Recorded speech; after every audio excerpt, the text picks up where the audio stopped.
Everyone. Welcome back to GTLE Tech.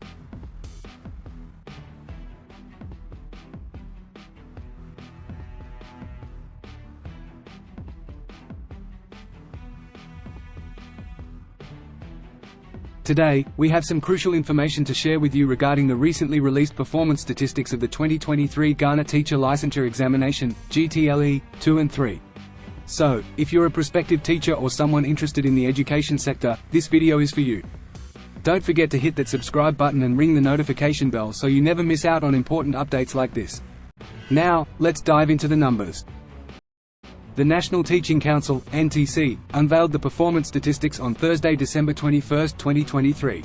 The 2023 GTLE2 reform saw a total of 20,181 candidates sitting for the examination. Out of these candidates, 52.6% successfully passed the examination, while 47.4% unfortunately did not meet the required standards. It's always a challenging journey, and the numbers reflect the dedication and hard work put in by the candidates. Breaking it down further, we have 4.4% who passed none of the subjects, 13.1% passed one subject, and 29.8% successfully passed two subjects. These statistics give us a comprehensive view of the distribution of results among the candidates. Now, if you're a prospective teacher or someone who wants to delve deeper into the details, we've made it easy for you. Below in the description, you'll find a link to download the full performance report for the 2023 GTLE 2 and 3.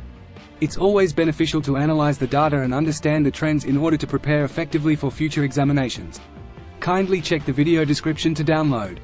And that wraps up our coverage of the 2023 Ghana Teacher Licensure Examination, GTLE, 2 and 3 performance statistics. We hope you found this information insightful and valuable. If you have any thoughts or questions, feel free to drop them in the comments section below. Don't forget to like this video, share it with your fellow educators, and subscribe for more educational updates. Thank you for tuning in to GTLE Tech, and we'll see you in the next video.